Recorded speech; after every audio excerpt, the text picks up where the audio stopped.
Magandang araw mga katulong! Ito na naman ako at your service. O, di ba? So bagong araw na naman ang off day ng katulong nyo. Kaya yan na nga, nakababa na nga siya ng kondo ng amo niya. Nasa left lobby na naman siya. Konting retouch lang, ganon. And then check. Pagkatapos, nung ma-okay na yung lahat, ayan na, nag-decide na yung katulong niya na lalabas na dyan para pupunta ng bus stop at makasakay ng bus para sa kanya, para sa next destination ng katulong nyo. So, same as usual na naman mga katulong, late na naman tayo nakalabas ng kondo sa mga 10 something na, saka pa lang tayo nakalabas dahil nga yun na naman, marami na naman tayong ginawa bago tayo makalabas. Kaya yan, ngayon, so on the way na tayo sa may bus stop para makasakay ng bus papunta sa ating next destination. So, ngayong araw, yung pupuntahan natin is, bibisitahin natin si Merlion dito sa may Singapore. So, bago tayo pupunta kay Merlion, dadaan po muna tayo ng Lucky Plaza kasi nga may kailangan kasi akong bilhin para sa amo ko at the same time para rin din sa sarili ko. So, kasi yung power bank na naman ng amo ko is hindi naman gumagana. Siguro yung cable yung may problema, hindi yung power bank niya.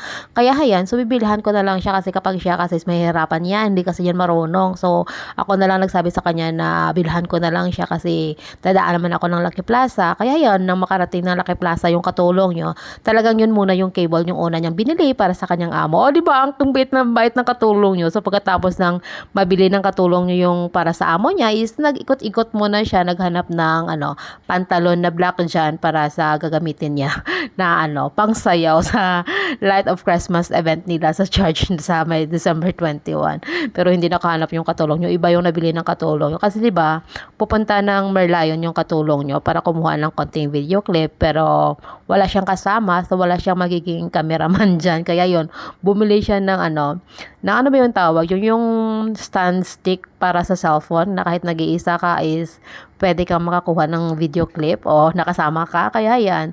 So, pagkatapos siya makapagbili ng katulong niya, yan na nagbibiyahe na siya papunta dun sa next destination niya. So, galing sa may MRT Orchard, sumakay tayo ng train papuntang Raffles Place. So, sa Raffles Place tayo bababa kasi nga malapit lang naman dun yung si Merlion banda eh. So, nandito na tayo sa may Raffles Place. So, nakalabas na tayo ng Raffles Place MRT Station. So, galing Orchard is mabilisan naman kasi diretso lang naman yun. So, mga 4 na stop lang yata eh. So, ito na nga So, tapos dyan is bago tayo pumunta doon. So, i-share ko lang sa inyo yung mga magagandang view dito na nakikita ng katulong nyo. Kaya tingnan nyo.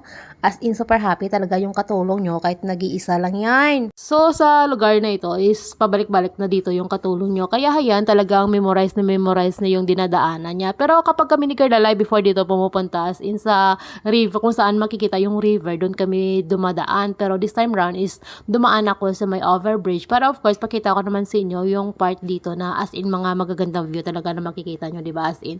So, kita nyo yan? Isa yan sa mga magandang view dito. Actually, hotel yan eh. So, dumaanan tayo dito para mag-shortcut sa pupuntahan natin.